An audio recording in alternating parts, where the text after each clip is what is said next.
Bonjour à tous, nouvelle vidéo concernant les bonnes pratiques de l'évaluation par les pairs.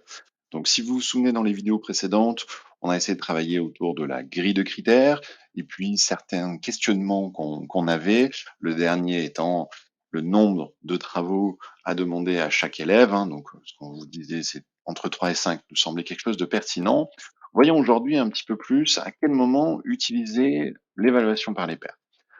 Là, d'expérience, ce qu'on voit pour vraiment avoir un bon niveau d'engagement, c'est de commencer l'évaluation par les pairs le plus tôt possible, pour qu'ils puissent vraiment appréhender cette modalité, pour qu'ils puissent avoir le temps de consulter, de recevoir des feedbacks, pour voir l'intérêt vraiment de cette type d'activité. Donc typiquement dans un cours de 12 semaines, ça peut être intéressant de commencer l'évaluation par les pairs dès la troisième semaine. Donc n'hésitez pas à avoir peut-être des activités, heu, un peu d'entraînement pour eux, c'est-à-dire qu'ils puissent faire de l'itératif, par exemple poster une version 1 de leur document, recevoir des feedbacks, puis poster une version 2 qui elle va être évaluée par les pairs avec une note finale. N'hésitez pas aussi sur de l'intragroupe, pareil, à faire des choses de façon très régulière et assez tôt dans le processus pour que vraiment cette modalité puisse s'ancrer côté étudiant et surtout qu'ils puissent en voir les bénéfices, hein. C'est vraiment ça qui est important pour l'étudiant, c'est de voir le bénéfice de cette activité-là.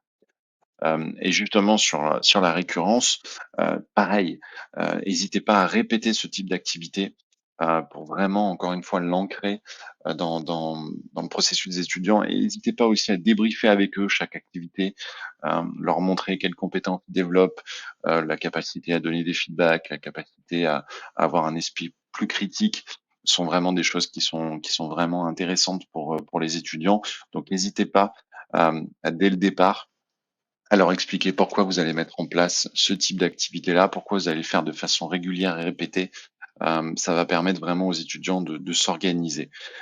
Hésitez pas aussi sur la durée, hein, des activités à consulter, nos équipes.